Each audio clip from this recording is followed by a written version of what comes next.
and welcome to the Psycho Studios podcast. My name is Mr. Z. We have Mr. W here. This is our first official podcast. Take it over, Mr. W. Thanks, Mr. Z. Not only are we co-hosts, but you're rocking the producer chair, so thanks for those duties. And we're coming to you from the desert, Phoenix, Arizona. And as Mr. Z said, this is our first episode, and we are a father-son duo that will bring old school and contemporary schools together. We started a TV film production company in January of 2022, and this is an offshoot of that, which will be more self explanatory as we move our way through some more episodes. We focus on the horror genre with our production company, and we are starting this awesome and entertaining podcast to speak to film, music, autos, some sports, wellness, have some commentary, practical life skills for sure, and headlines. And we want to leave politics at the door. We'll be entertaining, insightful, and value add. We want to provide our listeners with a space where they can leave all that negative and foreboding news and weather behind and stop scrolling for about an hour and take a deep breath. We will share gratitude and appreciation of the little things. And one more housekeeping element, we will be adding a newsletter as well. We are calling it Psycho Studios Presents The Sprinkler. Each chapter will be fun and entertaining and contain practical life skills to help our listeners in their day to day. This will roll out in the beginning of September, and we will be dropping this monthly podcast on the first of each month. The newsletter will follow a few days after each month. All right, we've covered the basics. Let's start with one of our favorite quotes. All that we see or seem is but a dream within a dream, courtesy of one slightly twisted Edgar Allan Poe. From there, we're going to jump into headlines. So we've got Scottsdale, Arizona is banning grass lawns for all new homes. How about for all homes in the desert and businesses? And what about HOAs and churches? It's about the water. So, speaking to that, I feel like in Texas, how they do it the right way is that if you have any grass patches or any grass lawns, they actually will, help your taxes at the end of the year if you switch it over to a desert landscape or even just dirt. Anything is better than having a grass lawn in Arizona or even Texas for that matter. Yeah, and it's funny that you say even dirt, and you're right, even dirt would be better. And it's just interesting how there is so much barking about the water and conserving it, which makes perfect sense. But then you see all this waste. We even see it here in Arizona where we'll be out driving on a sunny day and we'll be splashing through really large areas of water because of the overwatering of that grass. So not just watering, but overwatering. So hopefully we can adapt something like that in Arizona and get back to the fact that we do live in a desert. Well, and even with all that watering, it doesn't make any difference. It still looks all dry. No, it does. It's like the nickname should be Patchy, the lawn. Yeah, no, that's a great point too. So coming out of the water update there or headline, let's talk about something that happened a long time ago, before Mr. Z was even taking his first breath. We're talking about the Tylenol dose suspect from the 1982 surreal tragedy. He is dead at 76 years old, last name Lewis. And he was really the prime suspect and ultimately the only suspect. We're talking the Tylenol murders over 40 years ago, took 7 lives, and still remain unsolved today. And the tragic event changed safety standards for medication bottles and ultimately for most food packaging. As those bottles were tampered with, there was poison put in, and something for me to always have a hard time grasping onto when this broke when I was a kid is that those people just simply were buying Tylenol to cure some sort of headache or pain, and then they never woke up again. That's brutal news. One last thing I want to say about this, which makes it even more peculiar to bring it up about the Lewis character dying, is that he mailed a letter to the police before the news had broke to the public about the case.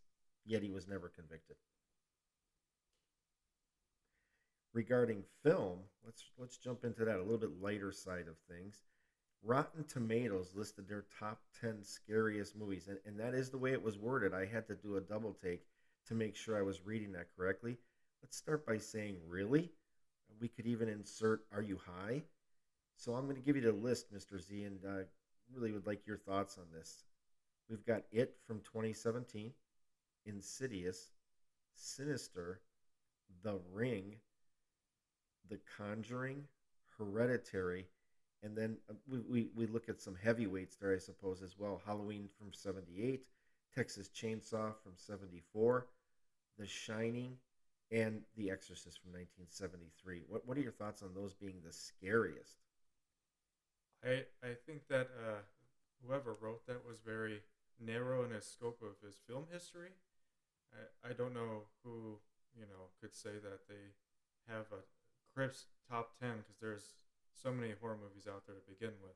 But I would think only three of those could you argue are actually like, scary and horrifying, even at their time periods. So I would just pick the three that I felt that were actual horror, or I should say the scariest, which The Exorcist, Texas Chainsaw Massacre, and it would be Halloween, the original one, of course. And I've seen all of those movies on the list, and yes, they're scary at some points, but definitely not in the top 10. What about you? Yeah, and I like the way you put it. Really, you extracted the three I would have, not to be a copycat, but Halloween from its time frame of 1978. Texas Chainsaw Massacre still holds up today. You watch that movie, and it is just so visceral. And definitely The Exorcist, right? It's my understanding. I think you mentioned it that it's either in the can or they're in post production with The Exorcist, like a remake almost of the original, because there's been so many sequels. But those were scary. When you think of those other movies, they might be in the horror genre, but scary, other than creepy, I would say Sinister jumps out at me. But the rest are simply not in what I could call the scariest of all time. I mean, where's Wes Craven's Last House on the Left, right? Or even his Hills Have Eyes. You want to talk about scary. And I know it's somewhat considered torture horror, but how could you not even think about maybe the first Hostel? I mean, the list could go on when you talk about scariest. Um, with that being said, let's jump into some more film. Let's talk reviews. So, we're definitely going to be doing film reviews as we work our way through these episodes, being film buffs at the highest level. And all film reviews will be giving a score of 1 to 10, 10 being excellent. We realize movies are something we can't be right or wrong about. It's how the movie makes you feel. It's like music and books, it's what moves you. That being said, Mr. Z, tell us about the new Indiana Jones movie, Dial of Destiny. How are you going to give us that as far as a scoring and then give us some feedback about how that movie was? Right off the bat, I gotta throw out there just a dismal three, Dismal. and it's very unfortunate. You would think, such a, I would say even a star cast, even the villain in that movie, he's played a great villain in other movies, such as the rated R Wolverine movie that came out, and he, he steals the show in the new Indiana Jones movie, but he's not in it that long. But to to get back to the main point was really that the movie only had a good 15 minutes, and the first 15 minutes is about Indiana Jones's younger years, and that's where they digitally made him look younger, and he did play a lot of those sequences as being 81 years old. Harrison Ford, the action star, and it's reported that it was $50 million that they used to de-age him, and the movie right now, as it sits, is a flop. So I don't think I need to review it that much, but I think the ratings on Rotten Tomatoes we don't really parallel most of the time, but in that suit we do. Yeah, and that's a great call. And I didn't see it, so I'm not going to break it down like Mr. Z did. Some great feedback there. And it's interesting. On a side note, we talk about it could cost around 50 million towards the total budget of the movie to de-age that actor, Mr. Ford. and you think about in real life in the future, that's probably what it's going to cost. There'll be some sort of methodology or pill, 50 million to de-age yourself in real life, and it is unfortunate that the Dial of Destiny definitely should have probably remained on the cutting room floor. Thank you for sharing that element about the latest Indiana Jones film. And from there, we're going to look at a little bit of horror. So, Insidious has a latest chapter out, The Red Door. And we're talking about, uh, a universe that has spanned so many movies, and they know what they're doing, right? The movies make money. I'm not a fan of those so-called like spirit or ghostly type horror movies, and I'm just going to give it a brief um, element as far as I just thought the story itself was weak, and the acting was almost cardboard like. And I know Mr. Z has a little bit more depth on this based on Patrick Wilson, but I'm going to give The Red Door maybe a 3, and that's a weak 3 at best. And I'm going to give it a 3 as well. And as you can kind of see the parallel, unfortunately, a lot of the new movies coming out are just following like this big formula, spend a little bit of money and hope that it's just this huge, huge box office hit.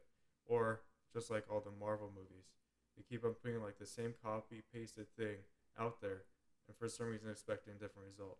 It's really sad.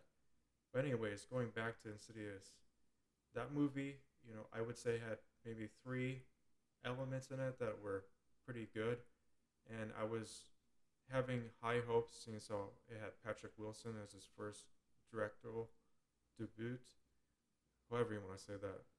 Sometimes I get tongue tied. Yeah, debut. It's French, so don't say that T. All right.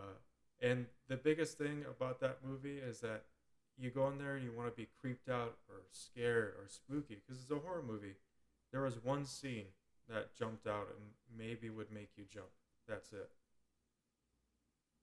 Yeah, that was definitely, and it's my understanding. I didn't look at the latest box office on it, but I know it is a moneymaker again for that universe and those producers and the companies that are supporting the making of those films. But I'm not knocking on that door again. And then we want to move into a couple of positive suggestions.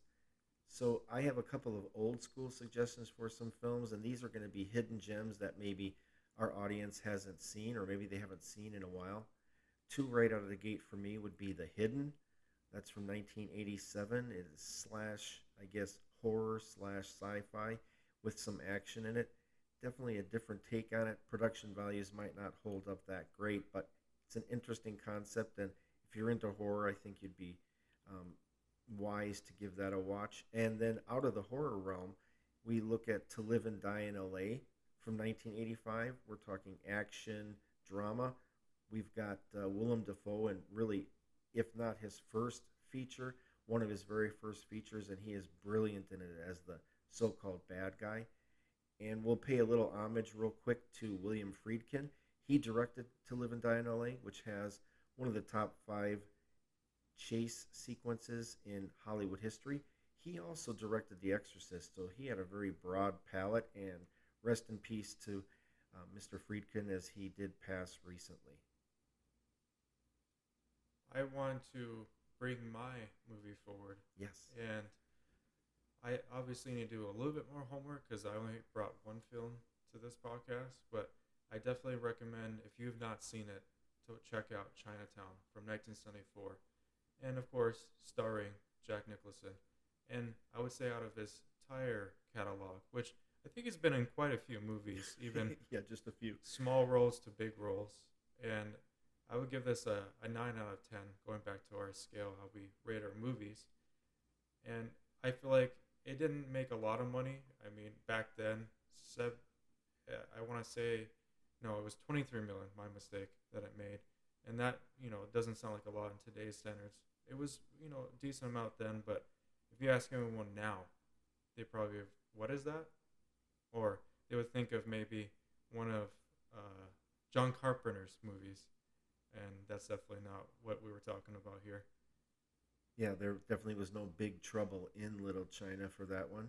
And I definitely love that call out about Chinatown and Jack Nicholson. I mean, in his early days, he was thin, active, and had that certain look. He could just grin on the screen, and he had that charisma. And that movie is so interesting. It ties into our starting headline about the water conservation because it is about water in LA and how that was necessary to make LA a prosperous city. And interesting enough, that was also mentioned in The Offer. If you've seen that series regarding the making of The Godfather, they show a scene where the creators are coming in and talking about making a movie about water conservation rights and pretty much getting laughed out initially. But the movie has such depth. It's pure acting, and Nicholson is brilliant in that movie. So that's a great shout out there, son. And Nicholas or Nicholson, he's like covered up most of the movie. He gets injured, Yeah. and his like nose is covered with this giant bandage, and then he's wearing glasses most of the entire movie. So it's just funny you mentioned his look, but he is definitely covered up most of the movie. No, that is funny, and it's interesting too because there was so many parodies of that after that movie came out for a few years, and that movie is from the '70s, and it was about Nicholson and that injury. So definitely give that a shout out to Jack from his early days, and also for Mr. Z for bringing up a great suggestion for our audience. We're gonna move into some more headlines. And this one's making me hungry. At least I could go for one right now. I'd have to say is the Big Mac recently celebrated its 56th birthday. In 1967, the franchisee Jim Delgatti created this iconic sandwich. He was selling it for 45 cents. Ultimately, it became a menu item at all the McDonald's, and he came up with the idea because the Pennsylvania steelworkers that would come into his restaurants, either he heard grumblings or he could just see it that those regular small hamburgers and cheeseburgers weren't cutting it, and that led him to create the Big Mac, which we know has become unbelievably iconic. He didn't name it though. That came by way of a young secretary named Esther Glickstein, who named the sandwich and wasn't recognized for that for probably about 30 years after she named it. I think they wanted it to everybody to assume it was Jim's idea. But the Big Mac, 56 years ago this year. I think that's incredible, and being 27 years old myself, it's hard to even fathom that something like that could even be around that long. And just think of that, the staying power of McDonald's, and that's just one item. We're not even saying that's one of the original key items that they did sell. It's huge, and I just want to give a quick tip. By the way, if you were actually at McDonald's and wanted a Big Mac and want to save $2, well, just order yourself a McDouble and order it the McWay. I believe that's exactly the way you should say it at the drive-through or inside these days. And you should save yourself $2 that way. You know. Does that mean that they'll make that sandwich with the same pretty much contents of the Big Mac? So the only thing that will be missing is the middle bun, but everything else would be the same way as the Big Mac. That's outstanding, and that actually sounds better. And I know we definitely have a clock, right? We're trying to keep our podcast to around an hour. But I have to say, real quick, when I was a kid, I was trying to explain to my parents when the Big Mac had come out, and it had been out for a few years at that time, how to make a Big Mac at home. And it was about that middle bun. And I wasn't explaining it properly. And I still can remember to this day being so frustrated that I went crying into the bathroom and locked the door while they ate dinner. I mean, just you want to talk about bizarre memories. It's Big Mac. It's iconic and definitely interesting. And salute to that staying power. And also the tip from Mr. Z about getting something a little bit cheaper and maybe even tastier. We're going to move into some sports. And we'll primarily be speaking about the Green Bay Packers when you talk about details. But we'll sprinkle in some Milwaukee Bucks, some Milwaukee Brewers, ultimately NBA and MLB. I'm born and raised in Wisconsin, so that is the slant from the Wisconsin sports scene. And Mr. Z has adapted to and maybe even adopted, really focusing on the Green Bay Packers and watching the regular season games religiously. So it should be interesting as we work our way out of the training camp and preseason time and into the regular season. Jordan Love taking the helm from departed Aaron Rodgers. I mean, who hasn't heard that story? I think they've heard that story in Bangladesh. with Rogers leaving for the Jets, we have Love, big kid, big arm, about 6'4", 220, quick feet, and a real cool demeanor. Comes across real professional. It should be interesting to see how he takes off after sitting on the bench and watching Rogers for 3 seasons and picking his brain. They have a talented young roster, exciting to watch. And random note about Love, he has huge hands. Yeah, you heard me, Mr. Z. He has huge hands. Favre was always known as having really big hands. If you research the old NFL period when Favre was first starting, and then even Rodgers when he took over the helmet was the same thing, really big hands. But Love actually has hands bigger than either of them, which of course, as a quarterback, are going to come in handy. And Mr. Z, do you know what they say about guys with big hands? Yes, of course. Big grip. Just a quick thing, real quick. I remember being younger, obviously, and Brett Favre was still the starting quarterback for the Green Bay Packers, and he had broken his thumb. And I remember they kept on making such a big deal about it, and they were showing his hands on the field. Like they, for some reason, were like zooming in big time. But they just want to make sure that you understood his hands are so big that even having a broken thumb, he could still just launch that ball no matter what. It was just such a funny thing. And to go back onto that, Aaron Rodgers is now on the Jets, just like Brett Favre was, I should say, not is. And it's going to be great to see the Green Bay Packers and the Jets play side by side and see like if Aaron Rodgers was indeed the problem or if it's just Green Bay Packers as a whole. Yeah, that's a great shout out there. A great memory about Favre. And they did. I remember that vividly. They would zoom in on it, and like it was some severe medical condition. But hey, remember, he's got these big hands that'll compensate for it. Ultimately, it did lead to him. I think he still holds the record for consecutive starts for a QB.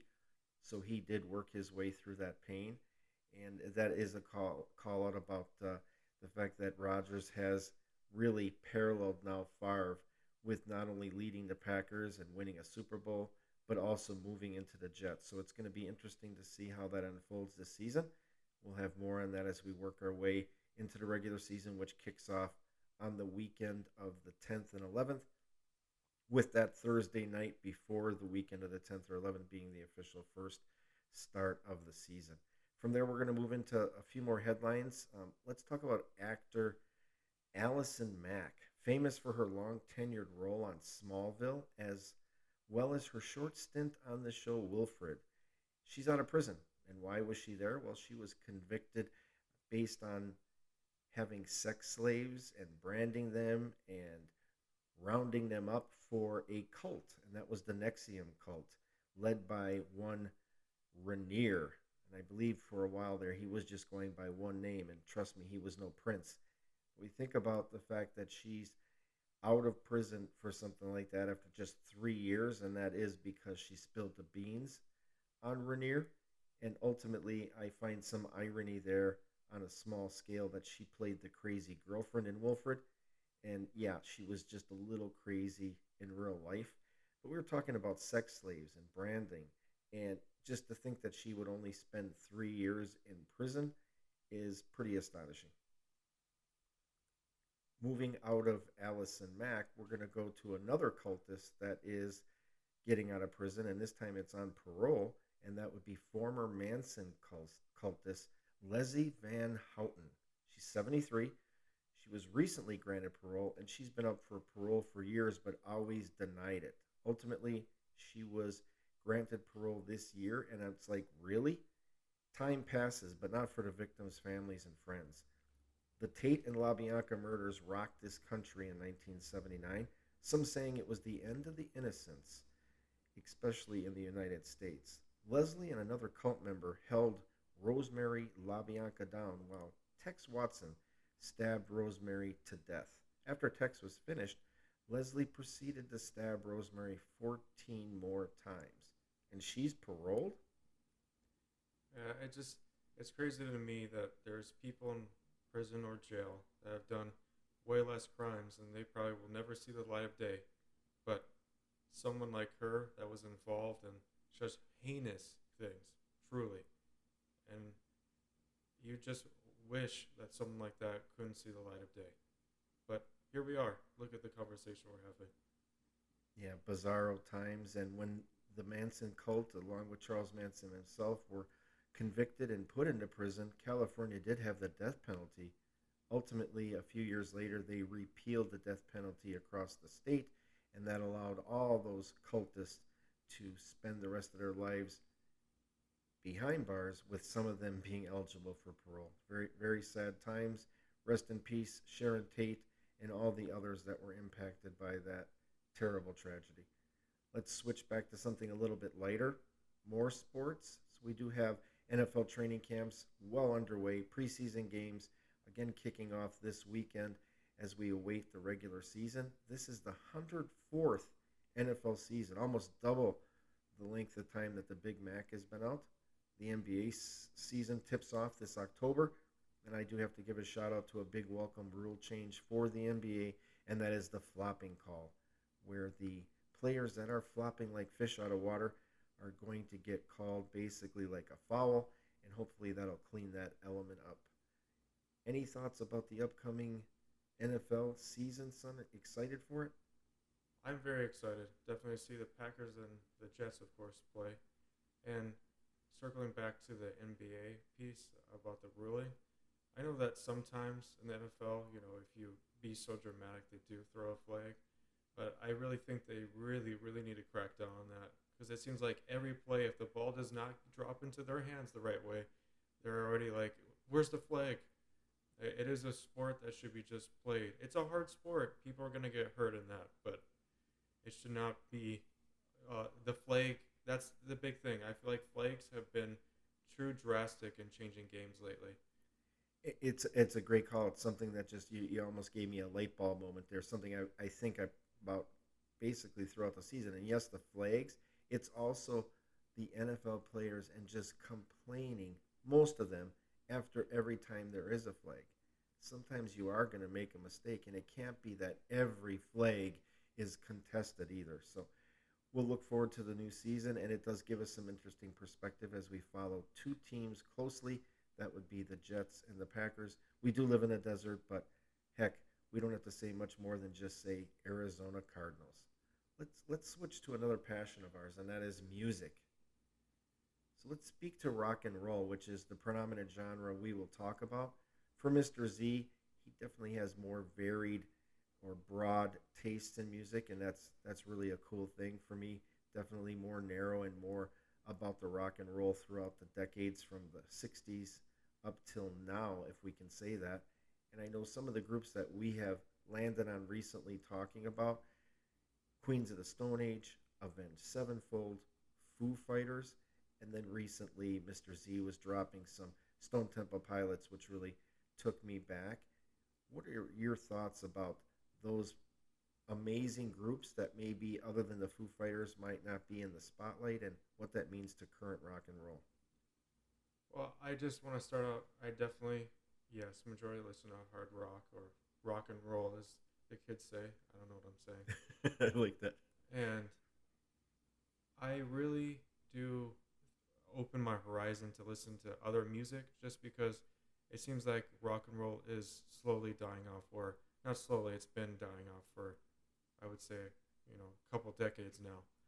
But thankfully, we still have some new releases like from Godsmack or the Foo Fighters or even Ben Sevenfold. And it's so tragic. Like, Avenged Sevenfold and the Foo Fighters both lost their drummers. And just this past year in March, Foo Fighters lost their drummer. And Dave Grohl also lost his mother. And they still put out an album this year. And music can be anything to anyone, and it can mean endless possibilities. And I think that's what's so special about that. Same with the media, just like movies, all that, different viewpoints. But I think that's what really brings us together. I think it's great that we're still having, from some of my favorite artists, I know, same with Mr. W, but goodness that I'm glad that Godsmack, Foo Fighters, even Royal Blood on September 1st is going to have a new album out. Definitely looking forward to Royal Blood. Mr. Z turned me on to them a few years ago, and almost an eclectic rock song sound to them, especially the album that he had shared with me. And I'm really looking forward to see what does that new stuff sound like. Are they still going to keep that rock and roll bass moving? So definitely some good stuff there. Queens of the Stone Age. If our audience isn't familiar with that group and you dig music of any kind, you've got to give that a listen. It's a very interesting mix between vocals and lyrics and different sounds. Not your classic or traditional rock group, but definitely, as Mr. Z said, what would we, where would we be without music? It moves us, and hopefully you're enjoying it. A couple of old rock suggestions I have for the audience is Rat, Kingdom Come, and even Fastway. We're talking about rock groups that maybe don't see the highlights that Motley Crue and other groups from that time, even towards the end of the 80s, such as Guns N' Roses, but give them a listen. I think you'd be surprised. Anything you want to throw out there, Mr. Z, for any suggestions for the audience? Well, definitely mark your calendars for the new Royal Blood album that's coming out September 1st. And I know the new Avenged Sevenfold album is definitely not going to be for everyone. It's very artsy, and if you listen to interviews with M Shadows, you're definitely going to hear it definitely was heavily influenced by drugs. I definitely would, if you have not listened to it yet, the Foo Fighters album, definitely very sad, but definitely on the nose in the times that we're currently in. Yeah, definitely well put. Foo Fighters, and couple that album from this year with the fact that they did have that tragedy with the passing of the drummer. Check out their movie that they produced, Studio 666, and you'll have quite a good combination of film and music. As Twisted Sister belted out back in the day, I Wanna Rock. We'll move into a little bit of wellness, so we'll just touch base real quick on wellness, and we will be speaking to wellness in our newsletter more than we would in our podcast just because it is a visual medium type piece. So we are going to drop links in there. We want our podcasters or our listeners to really take care of themselves. It sounds cliche. There's been a lot of talk about well-being and wellness, especially when the pandemic hit and post-pandemic, but it's one of those things to take serious, to take care of ourselves. And it can be something as simple as breathing exercises. There's different breathing techniques, and it's one of those things that can bring a calm to your day or a calm when you're running through something stressful. We'll definitely drop some links in the newsletter when that rolls out at the beginning of September. And reminder that is called the Sprinkler. But it's one of those things where taking care of yourself, whether you're male, female, young, old, no matter what demographic you come from, we shouldn't be embarrassed to talk about our wellness, and we should definitely take care of ourselves.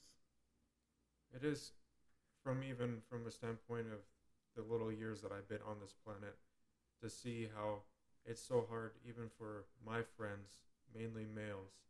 It's so hard for them even to speak of how they feel because they feel like that it's inappropriate or wrong of them to express themselves. And I could say in the early years of my life, I felt the same way. Even speaking to parents, I find to be very difficult, especially about your feelings. If you can't speak to your friends, most of the time you're not going to be able to speak to your parents. But I hopefully, with our newsletter and speak on the podcast sometimes about mental health, definitely on physical health, because me working out every day, even if it was just for 30 minutes, I'm telling you, it is a game changer of your wellness. You feel lighter. Yeah, and that's a great point, right? Even when we're not feeling it, some sort of physical activity, Mr. Z definitely is knee deep in the consistent working out, and it shows, but some sort of physical activity on a consistent basis, it's amazing how that can break us out of a funk. So great stuff there. Look forward to some more elements of that and some more details as we work our way out of this first episode and into the first chapter of the newsletter. We're also going to hit on practical life skills. We'll be speaking to many value add skills, practical applications, and tips that can help save money, assist with life challenges, and include tips on cooking from our resident chef, Mr. Z. The bulk of these life skills will be in our newsletter, and contain details that really help our listeners. I would like to say one of the first things we will cover is customer complaints, including restaurants, online merchants, in person shopping, as well as service industry challenges. With the cost of everything, even if things were cheap, it's not right if something isn't serviced or delivered or given the quality that the expectations are basically presented from the seller, and we shouldn't have to take it up the tailpipe. So we've definitely got some unique perspectives on that that can save money or even have money refunded. Using our voice can make a difference and ultimately put dollars back in our pocket. And there is such a big stigma. You feel like that you can't stick up for yourself or communicate to a restaurant or a place of business, but it's their job. You should be able to confront them and speak on how you feel or be able to return something. So I think that if we can shed even a little bit of light on that, hopefully helps someone out there be able to improve just a little bit of their life, and you'll see how much better that truly is for you. It's a great call out, and we talk about confidence in doing something like that. That I know that can be something that even when we link it to wellness and that, I don't want to upset the apple cart, but what's fair is fair. And I think if more of this country was consistent with that, a lot of businesses would either have to change their ways or get out of business. Let's really quick talk about the fact that you, Mr. Z, rock a really amazing cast iron skillet steak recipe. Those steaks, I can every time you make one, I can smell it and taste it for days in such a positive way. Can you tell us about your simple but amazing steak method? Well, I to start with, it's the cast iron. You gotta have a good cast iron skillet, and I think if you in your arsenal do not have a cast iron skillet, you gotta pick one up. They come on different shapes and sizes, and just get your basic 12-inch skillet. Treat it right. Even if you rust it up, it can be saved. That's what's so great about these, and they could last for centuries. Really, I saw a video on YouTube of someone restoring one that was like 100 years old. Wow.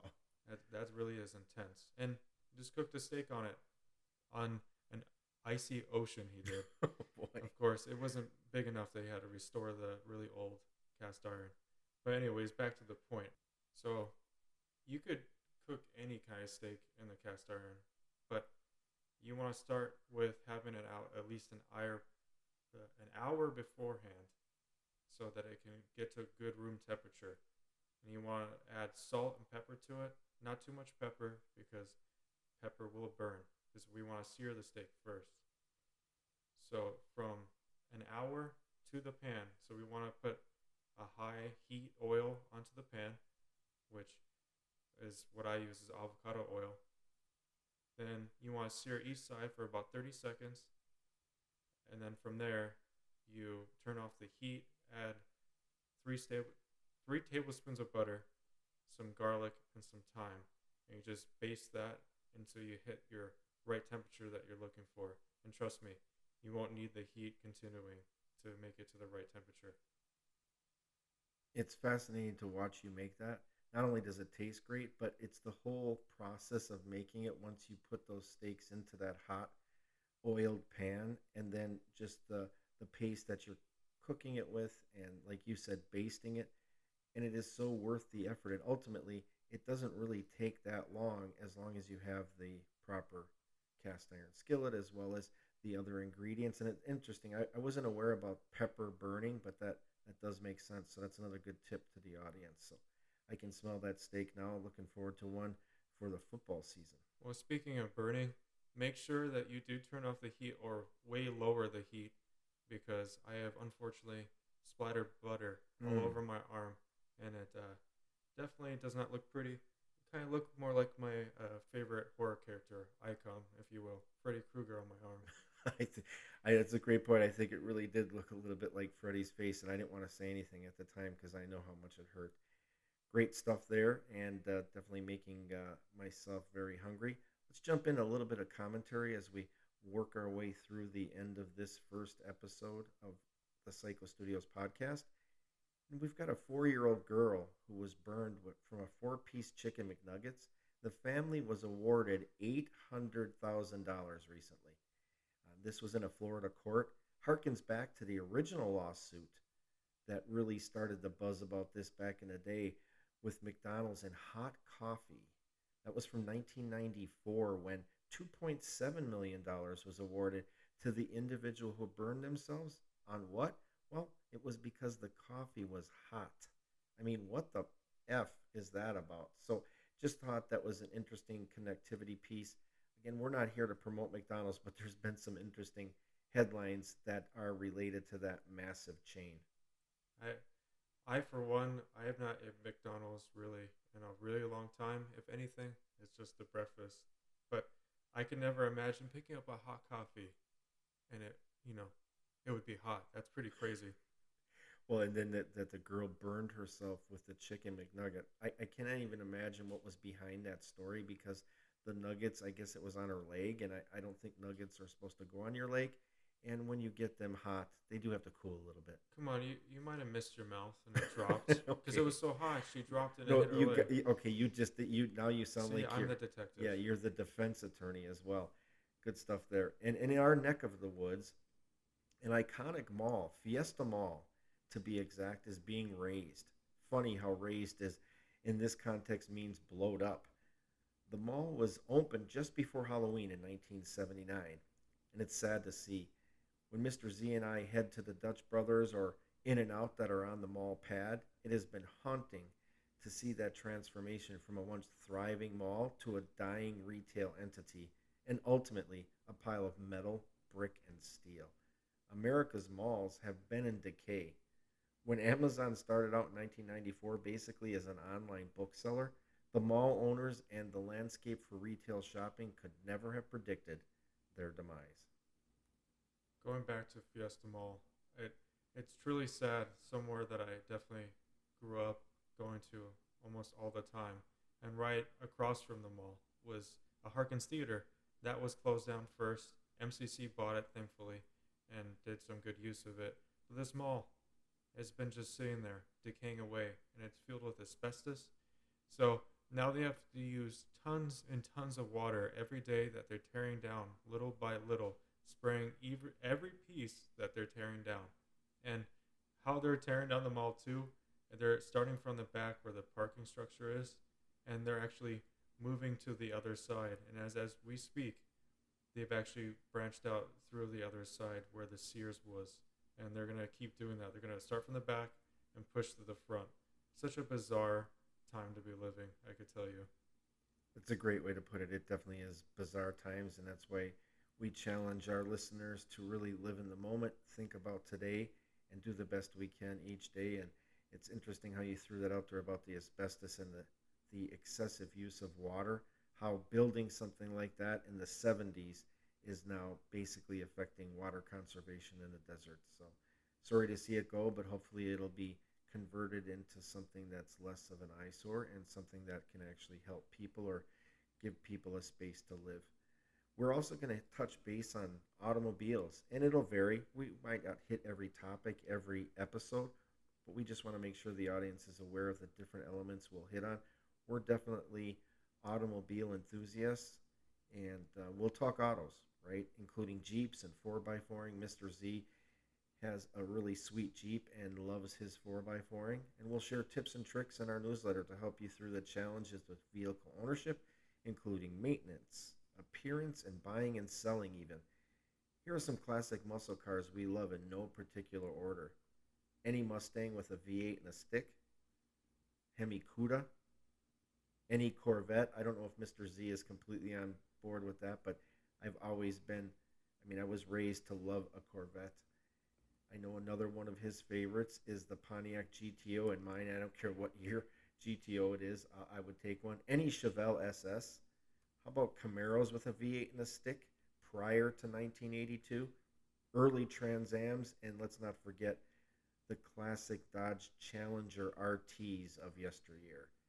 Want to speak to any of those autos that tickle your fancy and the fact that we called out stick shifts there, Mr. Z? Well, I gotta say, I grew up driving stick, and driving stick really kept me out of trouble because of all the focus that you really have to be looking on the road and not stall it. That at first might seem challenging, but I still drive stick to this day because that's how much I do love it. And I still think it does keep me out of trouble. Even if the car has 300 horsepower plus, I think that everyone should start out learning stick. It really does help you.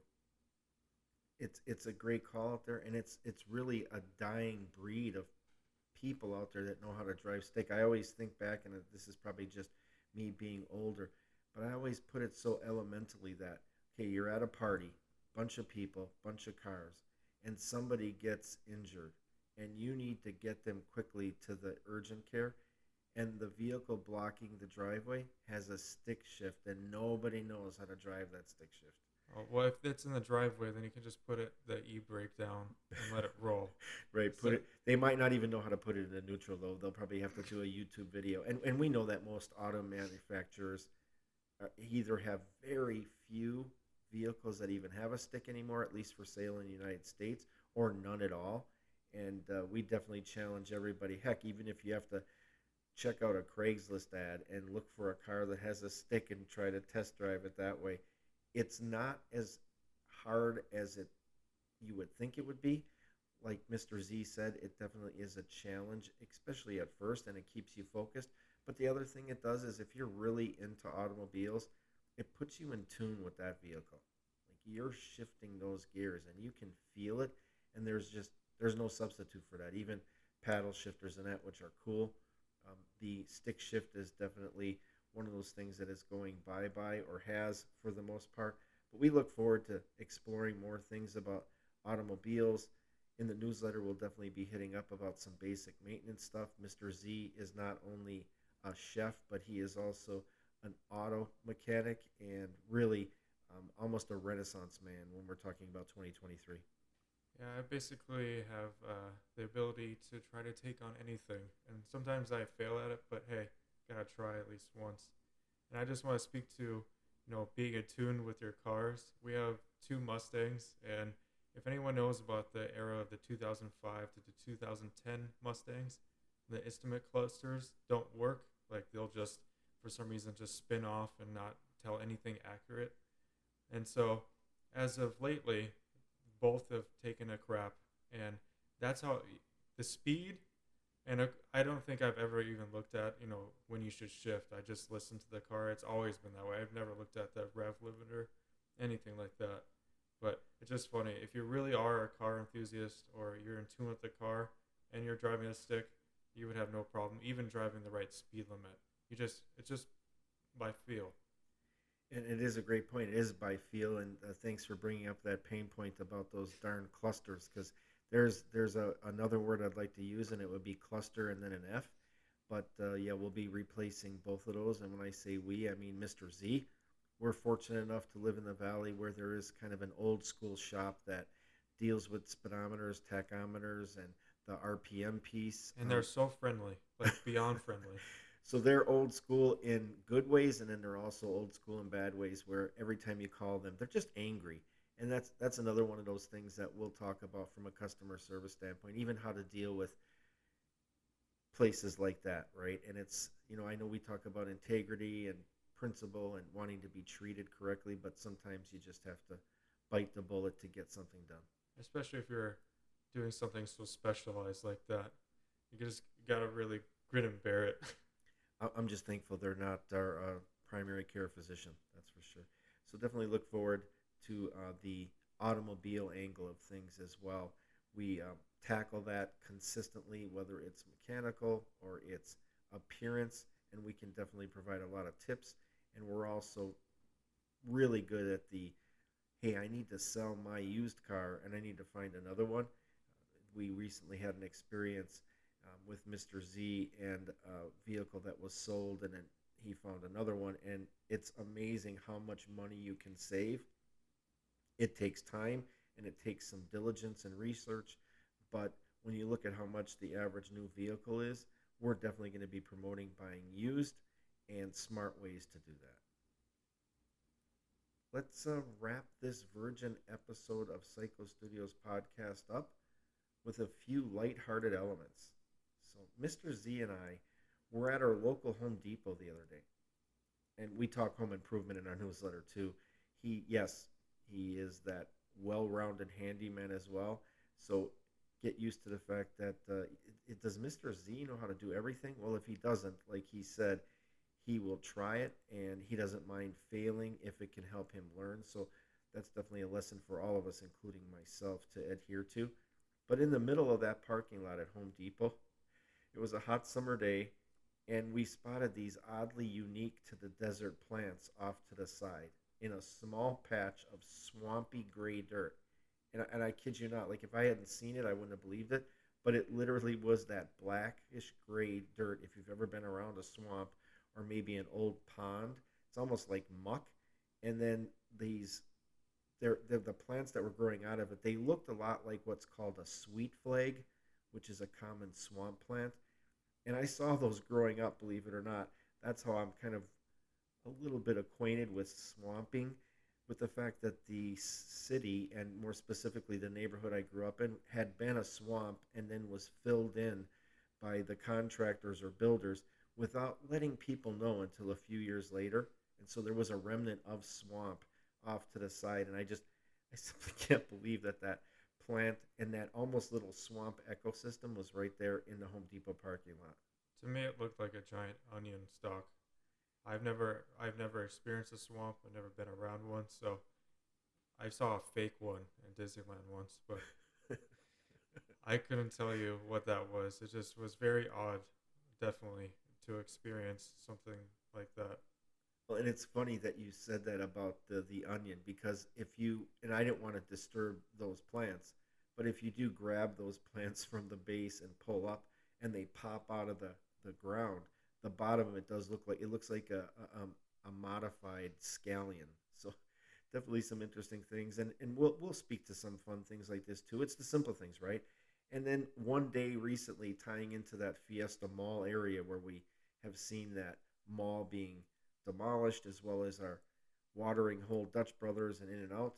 But we're driving towards that the other day, and right outside of that parking lot, there's a sign.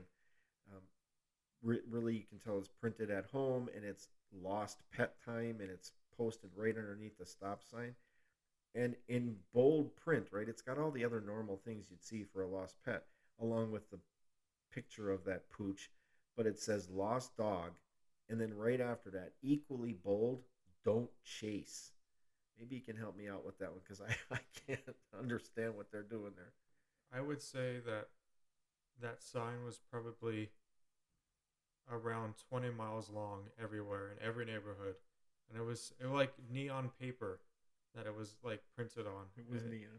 And I couldn't even tell you, like, wouldn't that be the first instinct that you would want to try to get that dog to safety, to its owner? But I don't know. I still think about all the signs that I've seen that are posted, and sometimes I don't know what goes through people's head. Yeah, and it's perfect, right? Lost dog, don't chase. And we get it. Maybe that dog is skittish, but it was one of those oxymorons. It's like jumbo shrimp, right? And it started there probably back in the day, but it's sometimes it's the humor of humans, as it were. And I know we are overly observant. That's one of those things that leads us to doing a podcast, a newsletter, and we hope to provide fun as well as value. And Mr. Z, anything you want to give a shout out to our listeners as we wrap up the first episode of Psycho Studios podcast? A shout out. I'm not sure what you mean by that. No, that's fine. That's fine. As a shout out, I just a couple things that we could do at the end of each podcast, and we've talked about this is like a takeaway. So my takeaway today from our first podcast is, hey, guess what? It is our first podcast, and we're going to continue to improve upon this with both our delivery and our content. We know it's going to be well rounded, and we're learning as we go, but we want to keep it real. I think Mr. Z likes to use the word authentic. We want it to be conversational and know that the things that we're running across can definitely be things that you can take a little break from the madness and either gain some knowledge or just have a little fun. So I guess I wouldn't use the word shout out, but My I, bad. a few things that I would like to say is that I'll have Mr. W read it off, but we have our email and we're going to have a website up and running very shortly. And I would definitely like people to reach out to us if they have any questions or they want to suggest anything for us to cover.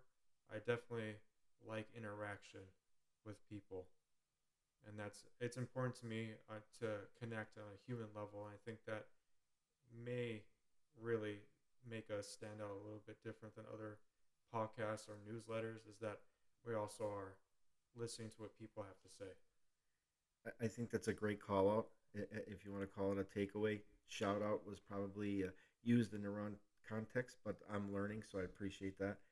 It is about the human element, right? We want to connect, and it's not lip service, and it's not TikTok. It's we really do want to connect, and as Mr. Z said, we do have our email, and we will consistently read our email and reply. And that email address is psychostudios66 at gmail.com. Again, that's psychostudios66 at gmail.com. And as Mr. Z said, our website will be going live soon, and we will drop that website address for the audience as well. And that's where our newsletter will be accessible, along with other links and interesting tidbits. And we will keep our audience in the loop as well about the different film projects that we're working on. And we really appreciate you taking the time to listen to our first episode. And we definitely want to say be safe and stay psycho.